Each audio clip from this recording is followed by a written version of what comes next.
마가복음 14장 1절부터 11절.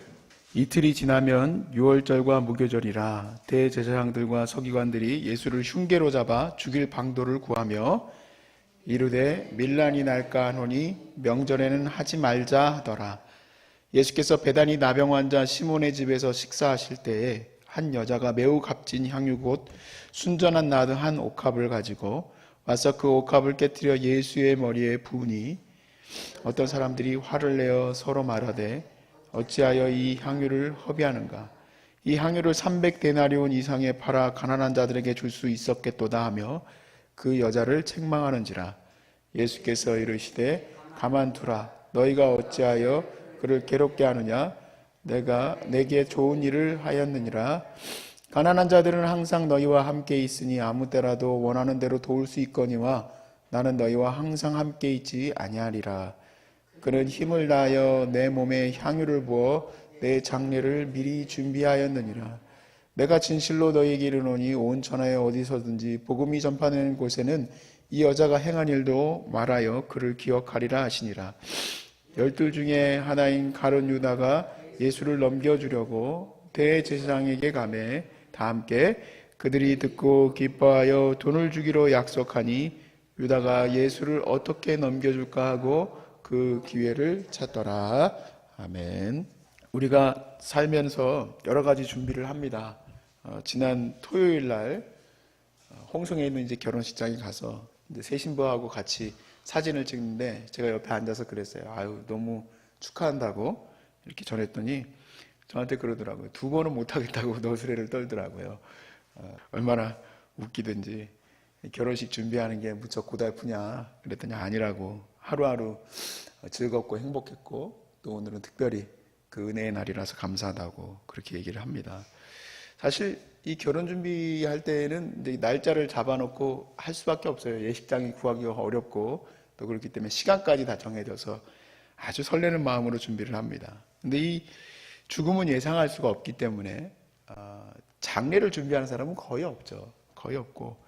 근데 예수님은 자신의 죽음을 아시기 때문에 이제 예루살렘에 들어오신 것 자체가 십자가에 달릴 것을 예상을 하시고 들어오셨기 때문에 이 지금 오늘 월요일에 있을 것으로 이제 추정되는 이 사건, 이 향유 옥합을 드렸던 이 사건을 굉장히 좋게 여기시고 계시죠.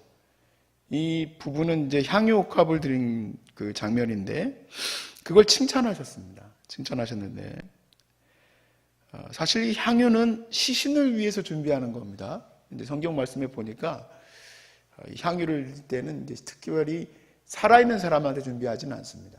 시신을 위해서 준비하는데 누가복음에 있는 말씀에 보니까 23장 55절에서 56절에 그 예수님이 무덤에 이제 들어가셨을 때, 이제 십자가에 죽고 무덤에 이제 들어가 있을 때 이제 여자들이 와서 그 무덤과 그의 시체를 어떻게 두는지를 보고 돌아가 향품과 향유를 준비하더라 이렇게 되어 있습니다.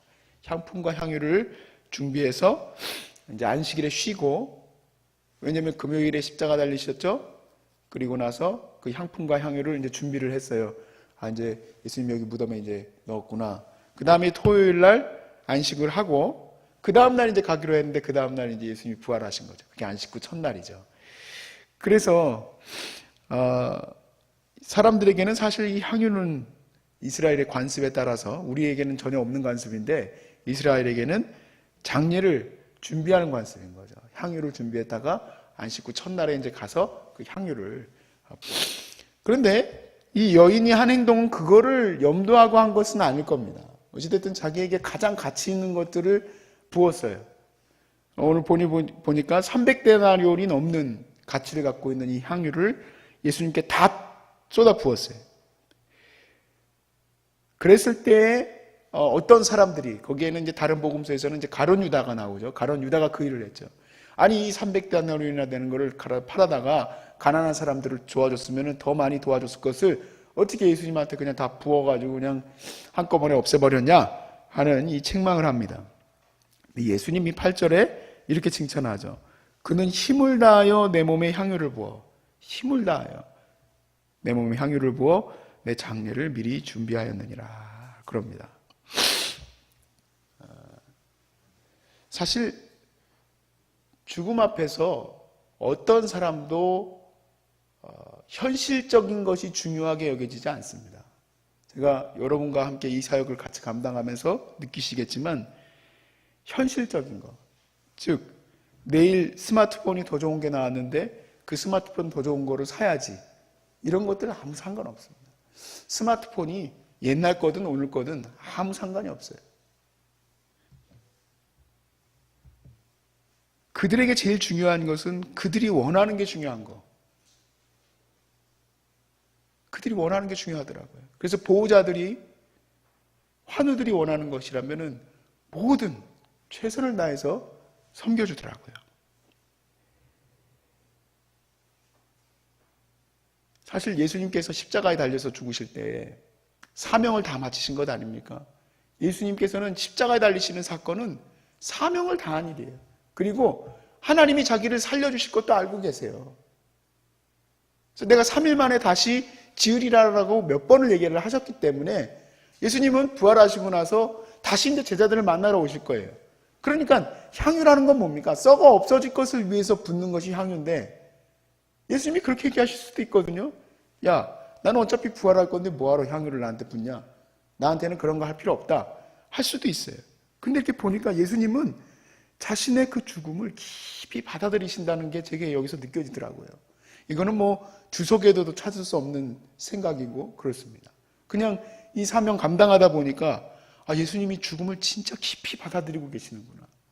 자기에게 다가오고 있는 이것을 그냥 그걸 깊이, 우리가 이해할 수 없을 정도로 그걸 깊이 받아들이셔서 아주 정말 가치 있는 일이다.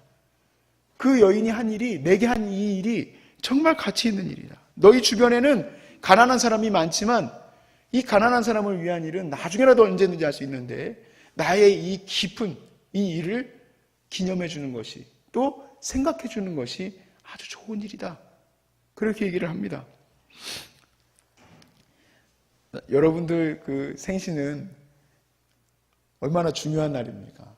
그래서 우리 자녀들이 여러분들 생신을 또 축하해 드리고, 또 나름대로 저도 생신을 뭐 다 날라리 할 수는 없지만 한 달에 한 번씩 우리 또 소중한 사람들 거기에서 모여서 이제 케이크도 나누고 하지 않습니까? 그 날이 왜 소중한 날입니까? 내가 태어난 날이기 때문에 그래요.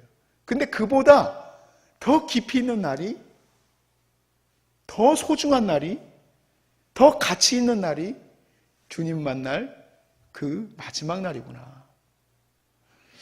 그러니까 제 마음에요, 이 예수님께서 야 그거 되게 좋은 일이야 하고 얘기하셨을 때 제게 더 깊이 와닿은 게 있어요.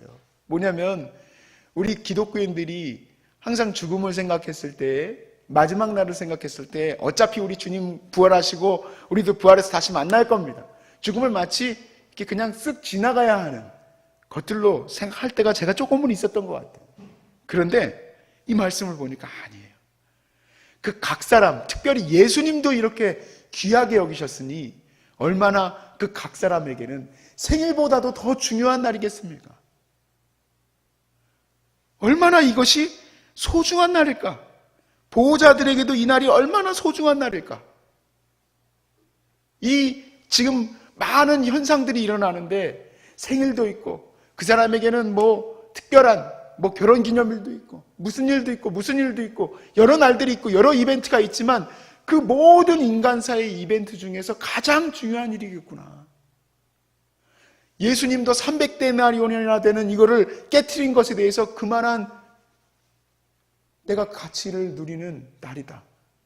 고맙다라고 얘기하신 거예요. 그리고 그녀가 최선을 다해서 준비했다.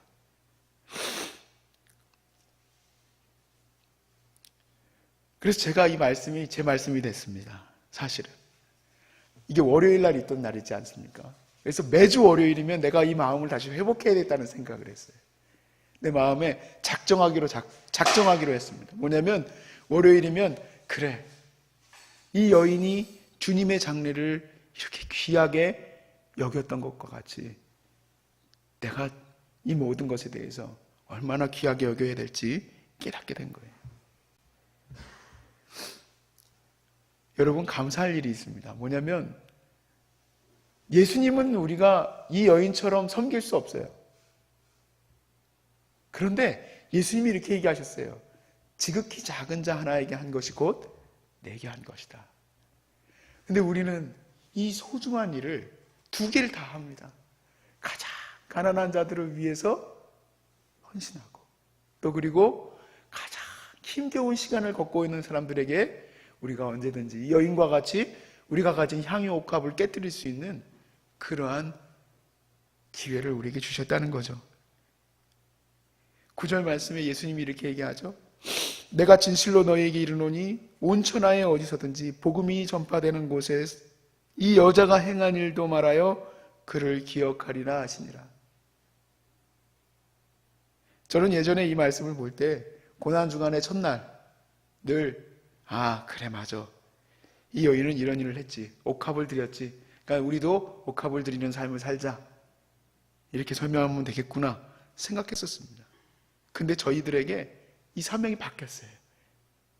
1년에 한 번이 아니라 매주마다, 매 시간마다 가장 고결한 것을 드릴 수 있는 기회를 우리에게 주신 줄로 믿습니다. 가장 소중한 선물은요, 기억에서 잊혀지지가 않잖아요.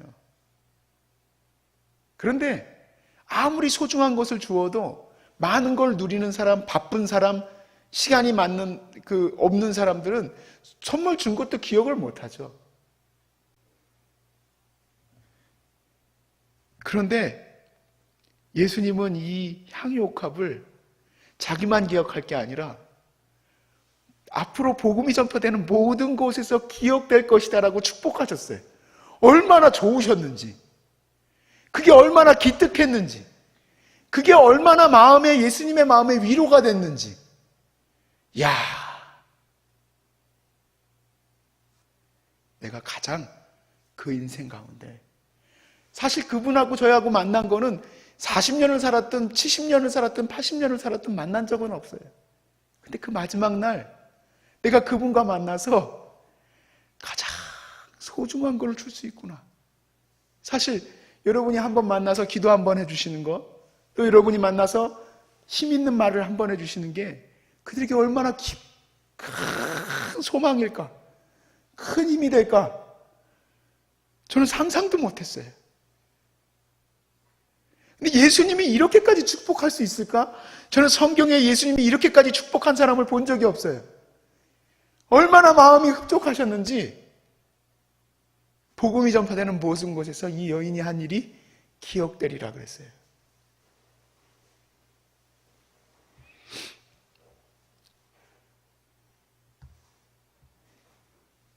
여러분 축복합니다. 여러분을 축복합니다. 여러분이, 저도 그렇고 여러분도 그렇고 다 같이 주님 앞에, 제가 오늘 첫 찬양을 면류관 가지고를 찬양을 했는데 여러분 다 면류관 받으실 거 아니겠습니까? 주님 나라에서 면류관 받으시고 주님 앞에 나가셨을 때 아마 저도 그렇고 여러분도 그렇고 은혜 가운데 살았기 때문에 그 면류관을 우리 보좌에 계신 예수님께 다 드리겠죠. 근데 그때 여러분에게 와가지고 여러분 손을 잡아주시면서 웬 젊은 여인이거나 젊은 남성이 천국에서 세마포 옷을 입고 만나서 그때 고마웠습니다, 저에게 그렇게 한마디 해주신 거 감사합니다, 저를 위해서 그렇게 쭉 성대히 일해 주신 거 감사합니다. 물론 그 감사 듣고 싶어서 하는 것은 아니지만 그렇게 될 것 같아요. 그래서 우리 이 사명 감당하는 것 기쁨으로 생각하고, 또 은혜로 생각하고, 또 사명으로 생각하고 같이 우리 함께 이 사역을 감당해 나가실 수 있기를 주의 이름으로 축복합니다. 아멘.